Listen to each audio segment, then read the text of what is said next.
한마디로 말하면 어떤 게 살아남는가 봤더니 프렌들리한 놈들이 살아남는다는 거죠. 이 종은 희한한 종이에요. 이 종은 프렌들리해요. 다정해요. 비즈니스라고 하는 것은 결국에는 타인의 공감을 얻어내는 작업 아닌가? 그래서 비즈니스의 정신의 기초는 공감이다. 공감을 얻어내는 싸움을 하는 게 비즈니스가 아닌 거죠. 예, 지금 제가 공감의 반경에 대한 이야기를 계속 하고 있습니다. 우리 솔직히 말씀드리면 2번 읽었습니다. 제가. 읽고 말씀을 드리는 건데 저는 중간중간에 마이클 샌들 교수가 생각이 났어요. 정의란 무엇인가. 거기 이야기 중에 제가 항상 헷갈렸던 게 공리에 대한 부분이었거든요. 여러 사람을 위해서 소수를 희생할 것이냐. 그럼 교수님 책에도 5명을 살리기 위해서 철로를 바꿀 것이냐 아니면 5명을 살리기 위해서 뚱뚱한 한 사람을 떨어뜨려가지고 기차를 막을 것이냐.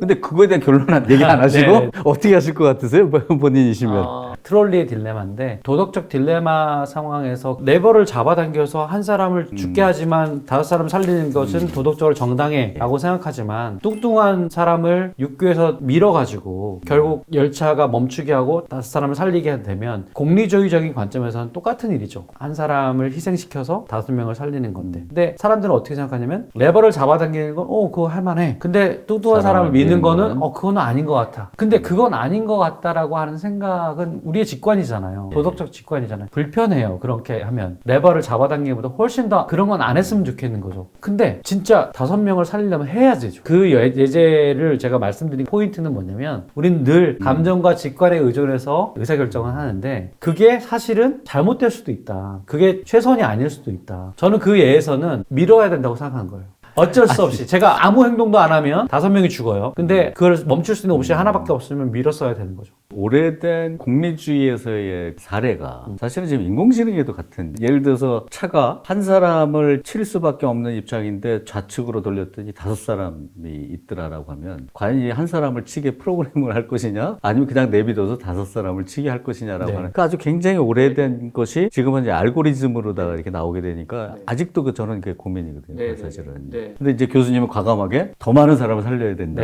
그게 공리주의자들이 주장하는 겁니다. 의무론자들, 칸트의 의무론자들. 너희들이 이 상황에서 감정이 일어난다고 해서 이걸 안 하게 되면 결국에는 큰 손해다. 전체가 손해다라는 얘기를. 과감하십니다. 제가 이상한 습성이 뭐냐면 뭔가 이렇게 대사나 멋진 이야기가 나오면 잘 잊어버리지 않아요. 전체적인 내용은 잘 모르는데 거기에 파우스트의 마지막 구절 얘기했어요. 제가 어렸을 때 본 것 중에 영원한 여성이 나를 이끌어오리라 뭐 이런. 근데 이제 교수님 표현은 영원한 여성적인 것이 나를 이끌어오리라. 이 얘기는 뭐냐면 남성들이 부적주의가 강하니까 그걸 여성들이 어느 정도는 포용과 이런 걸로 이렇게 해줘야 된다. 서로 이제 역할 분담에 대한 이야기 하죠. 교수님 책을 보고서 여성의 포용력, 그 다음에 사람들에 대한 부드러움. 근데 남성들의 강한 부적주의 때문에 일어나는 이 문제를 완충하는 느낌 같은 이야기로 이렇게 표현하셨는데 맞나요? 그러니까 다정함이 살아남는다는 책이 있어요. 그 맞습니다. 책은 브라이언 헤어라는 영장류학자로 출발한, 지금은 개를 연구하는데요. 그 연구자가 쓴 책이에요. 우리나라에서도 베스트셀러가 됐는데 한마디로 말하면 어떤 게 살아남는가 봤더니 프렌들리한 놈들이 살아남는다는 거죠. 우리가 문명에 길들여지면서 모습도 우락부락하다가 어느 순간 약간 이렇게 여성형 얼굴, 다른 종에 비해서 우리가 굉장히 프렌들리한 게 됐다는 거죠. 그리고 어떤 연구들도 있냐면 우리가 처음에 여행을 가면 한 번도 만나본 사람이 아닌데도 불구하고 말도 걸어서 시간도 물어보고 장소도 물어보잖아요. 이 낯선 사람들과 교류를 통해서 생존을 하고 도움을 받는 종은 우리밖에 없다는 거예요. 그리고 우리는 늘 그런 일을 겪으니까 뭐 당연한 거 아니야 하지만 가만히 동물 세계를 보면 적과 친구가 아주 명확하게 구분돼 있어요. 근데 우리는 그냥 처음 봤어요. 근데 하이 그러면서 뭔가 계속 이걸 주고받는다는 거죠. 문화마다 좀 다르긴 하지만 우리는 이렇게 처음에는 이렇게 보다가 어느 순간 정이 들면은 낯선 사람도 저걸 확 내주잖아요. 뜬금없이. 그렇잖아요. 근데 문화는 조금 다르지만 종으로서 인간의 삶을 봤을 때는 이 종은 희한한 종이에요. 이 종은 프렌들리해요. 다정해요. 다정한 사람들이 옆에 있다고 생각해 보세요. 뭔가 무장이 해제되고 같이 이야기를 해서 뭔가를 늘어내고 할 수 있잖아요. 그래서 우리 생김새가 이렇게 다정한 쪽으로 바뀌었는가? 예를 들면 은여우가 개가 되는데 몇 세대 한 몇십 년 만에 그런 러시아에서 육종을 막 하다 보니까 굉장히 사나웠던 은여우가 그냥 다정한 개가 됩니다. 그러니까 일종의 길들임이죠.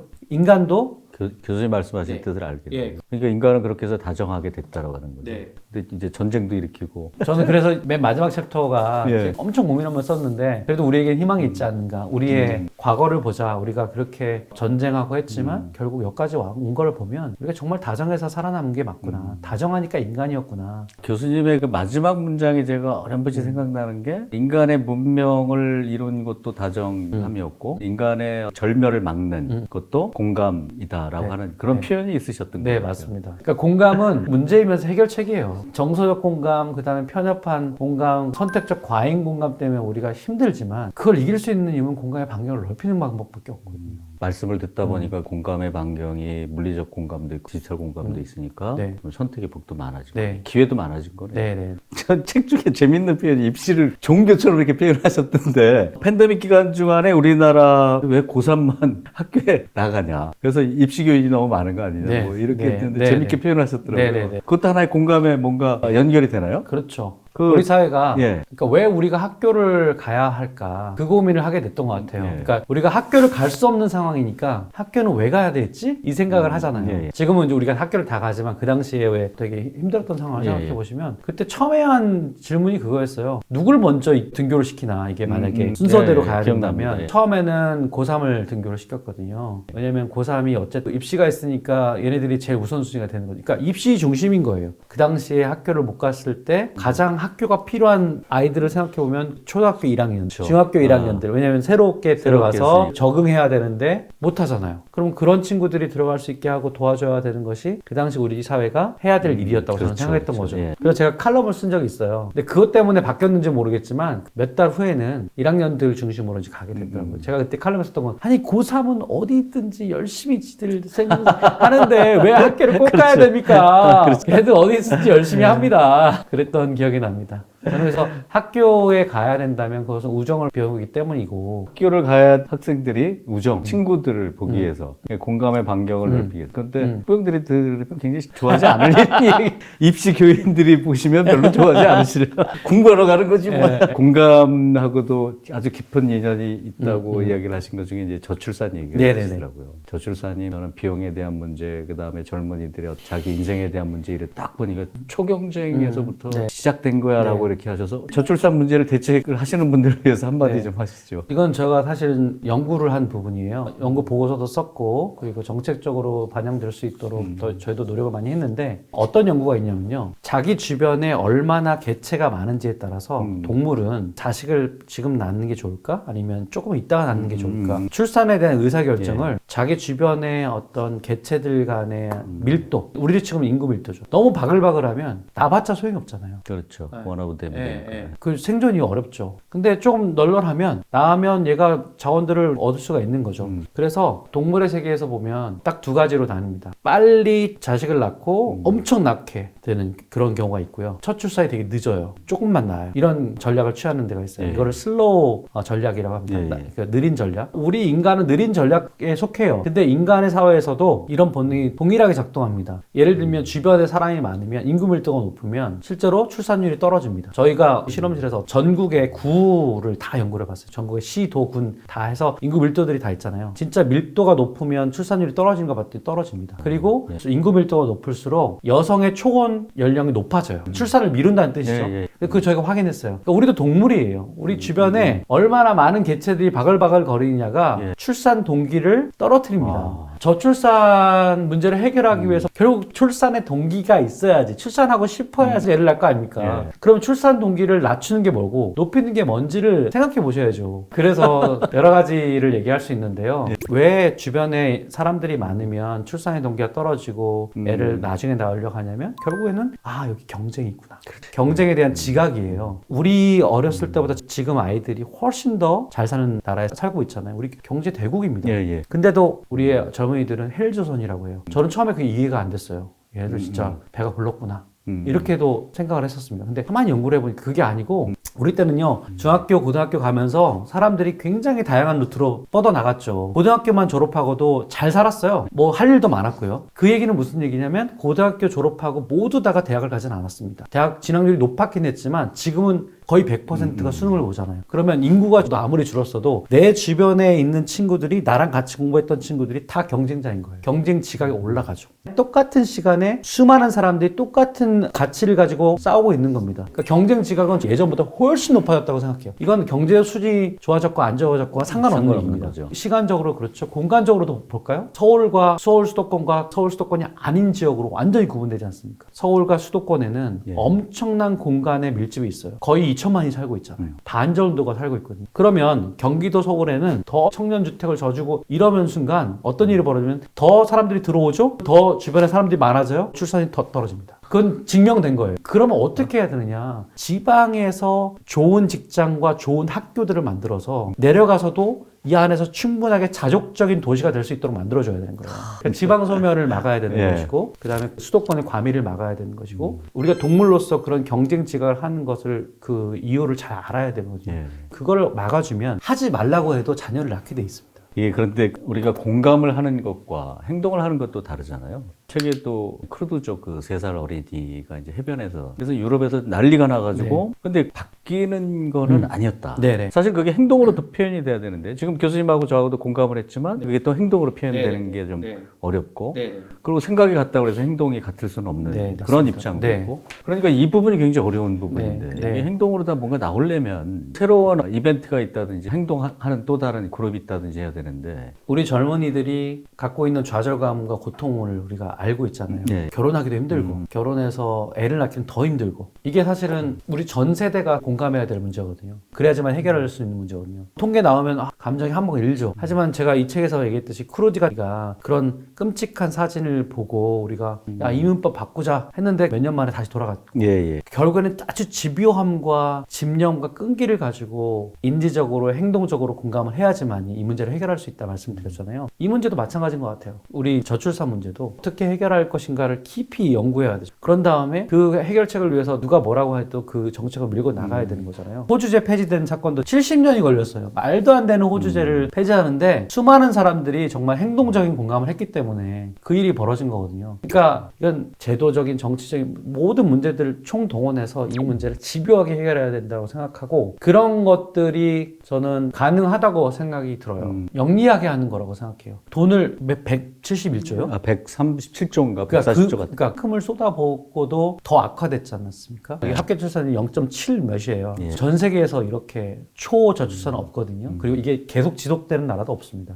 이 문제는 이미 우리가 잘못된 배를 탄 거예요. 이걸 다시 되돌리려면 어마어마한 집요함과 영리함이 필요합니다. 근데 그냥 돈만 때려부으면 되는 거라고 착각하는 거죠. 우리는 굉장히 뭐랄까요 미묘한 동물이잖아요. 출산율을 높이려면 출산 동기를 줘야 되거든요. 동기를 주는 일이 얼마나 어렵습니까? 그러면 그 동기를 주는 것에 대해서 연구를 하시고 그거를 활용해서 비용을 쓰셔야 되는 거죠. 저는 이 부분이 너무 약한 고리라고 생각해요. 이게 사실 공감의 반경에서부터 지금 저출산 대책까지 바운더리가 아주 굉장히 넓어졌습니다. 아니, 제가 이 얘기만 좀 드릴게요. 왜 우리의 입시 중심의 교육이 공감의 반경을 좁히는가? 왜 이게 공감을 발휘하지 못하도록 하는가? 이 말씀 좀 드리면 제가 이제 소위 말해서 인류대학을 가는 친구들을 보면요. 중고등학교 때 너 어떻게 살았어? 이렇게 들어보면 안쓰러울 정도로 그냥 경주마예요. 그래서 다른 생각이나 더 일탈을 할 수가 없는 사람들이었어요. 그러니까 해도 그 빨리 돌아와가지고 달려야지만 여기까지 오는 거예요. 그런 친구들이 물론 집요하고 집념이 있고 몰입도가 있어서 여기까지 온 건 사실이지만 그렇지 않았던 친구들은 누구일까 생각해 본 거죠. 그렇지 않은 친구들은 친구가 아프면 아니 너 왜 아파? 그리고 가서 위로해주고 그 시간을 썼던 친구들인 경우들이 많은 거죠. 물론 그냥 주구장창 노는 친구도 있었겠지만 어떤 친구들은 누군가가 뭔가 공감을 필요로 할 때 공감의 손길을 뻗쳤던 친구예요. 다양한 가치를 경험하고자 했던 친구들이에요. 그런 친구들은 인류대학에 가기가 어렵습니다.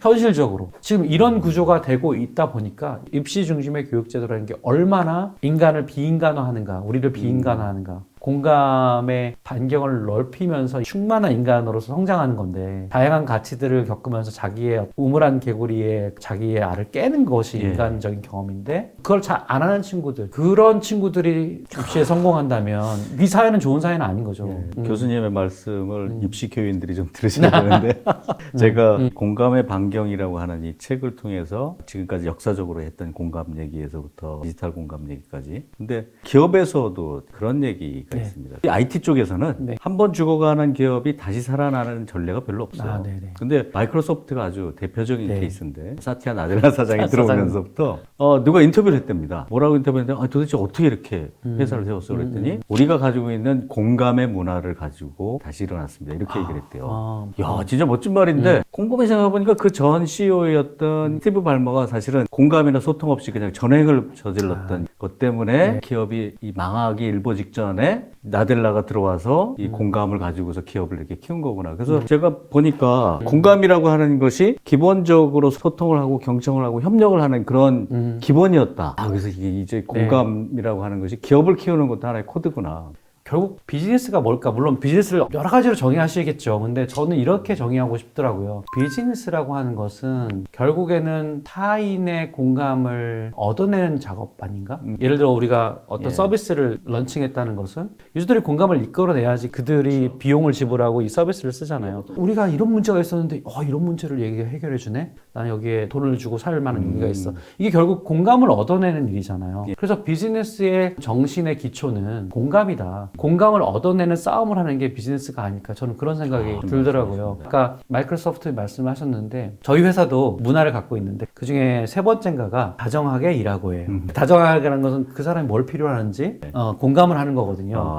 저도 이제 그런 면에서 그런 회사를 만들고 싶은데 근데 요즘 큰 기업들이 갖고 있는 도전이 바로 그 부분인 것 같아요. 기업 내에서 서로 직장 동료들끼리 우리가 생각하는 소비자, 우리가 생각하는 타겟을 향해서 공감하고 그리고 그 공감을 통해서 나오는 솔루션들을 잘 만들기 위해서 우리 내부적으로 공감하고 그것까지는 가는 기업들이 있는 것 같은데요. 그 다음 단계는 뭘까를 생각해보면 소비자뿐만 아니라 우리 회사, 우리 사회, 이 회사에 개입되어 있는 모든 이해관계자들 이런 분들까지도 우리가 공감해야 된다는 것이 저는 ESG의 핵심이 아닌가 생각이 들어요. 그리고 환경을 생각해보고 미래 세대를 기후 위기는 우리는 해당되지 않지만 미래 세대에는 고통을 줄 거라고 생각해서 고통을 주지만 우리는 별거 없어 라고 하기 때문에 우리가 막 쓰는 거잖아요. 그러니까 미래 세대에 공감해야지만이 해결할 수 있는 게 바로 기후 위기이고 그리고 우리 환경도 마찬가지고요. 그래서 이 공감이라고 하는 것은 정말로 우리 비즈니스의 매우 핵심적인 가치가 아닌가 이런 생각을 좀 해봤습니다. 오랜 시간 공감의 반경에 대한 이야기를 하셨는데 저희가 비즈니스적으로 보면 노벨상을 받은 경제학자께서 적어도 기술만으로 혁신을 해결할 수 없다 이렇게 얘기를 하셨어요. 그럼 지금 말씀하신 그 공감이 경청이고 협력이고 소통이고 이런 면이니까 회사의 실적도 올라가고 하는 부분이잖아요. 그래서 지금 ESG도 얘기를 하셨고 해서 맨 끝에 어떤 문장이 있으셨냐면 우리가 멸망의 길로 들어가지 않기 위해서는 공감을 확대해야 된다라고 얘기를 하셨어요. 그래서 그 공감을 넓힐 수 있는 팁 아니면 교수님만의 어떤 지론 이런 것들 한번 말씀해 주시면. 공감을 넓힐 수 있는 방법은 가치의 다양성 교육도 그 중에 하나라고 생각해요. 낯선 거를 자꾸 경험해 보는 거죠. 제가 이제 학교를 옮겼지 않습니까? 학교를 옮기면서 굉장히 많은 새로운 것들을 느끼게 돼요. 예를 들면 저는 학교를 옮기기 전에는 학교 랭킹에 전혀 관심이 없었습니다. 근데 오늘 모 신문에서 학교 랭킹을 발표했는데 신문을 자세히 읽게 되는 거예요. 그러면서 지금 제가 속한 학교가 뭐가 지금 부족하구나. 뭐가 지금 더 필요하겠구나. 이거 내가 좀 기여를 해야겠구나. 이런 생각을 하게 되더라고요. 저는 그래서 자기가 익숙한 공간에서 다른 공간으로 가보는 거. 익숙한 일에서 다른 일을 해보는 것이 개인적 차원에서 공감을 높이는 거라고 생각하고 제가 학생들한테 항상 하는 얘기가 여러분 관찰력을 잘 활용하셔야 된다. 그동안 이렇게 보던 거를 다른 각도에서 보고 없는 것처럼 보였지만 한번 있다고 생각하고 보고 그리고 낯설게 한번 보고 그러면 여러분들이 그냥 지나쳤던 것들이 새롭게 보일 것이다. 그게 바로 사실은 저는 공감이라고 생각하거든요. 그러니까 결국 문제를 잘 발굴해야지 좋은 비즈니스도 할 수 있을 텐데 문제를 해결할 수 있을 텐데 맨날 똑같은 거 그냥 남들이 보는 대로만 보면 우리의 불편함이라는 것이 존재하지 않거든요. 불편함에 나를 드러내게 만드는 거가 때로 정말 좀 힘들긴 하지만 굳이 그렇게까지 할 필요 없지 않니 이렇게 얘기할 수 있지만 또 한편으로는 인간으로서 성장하는 길이기도 한 것 같아요.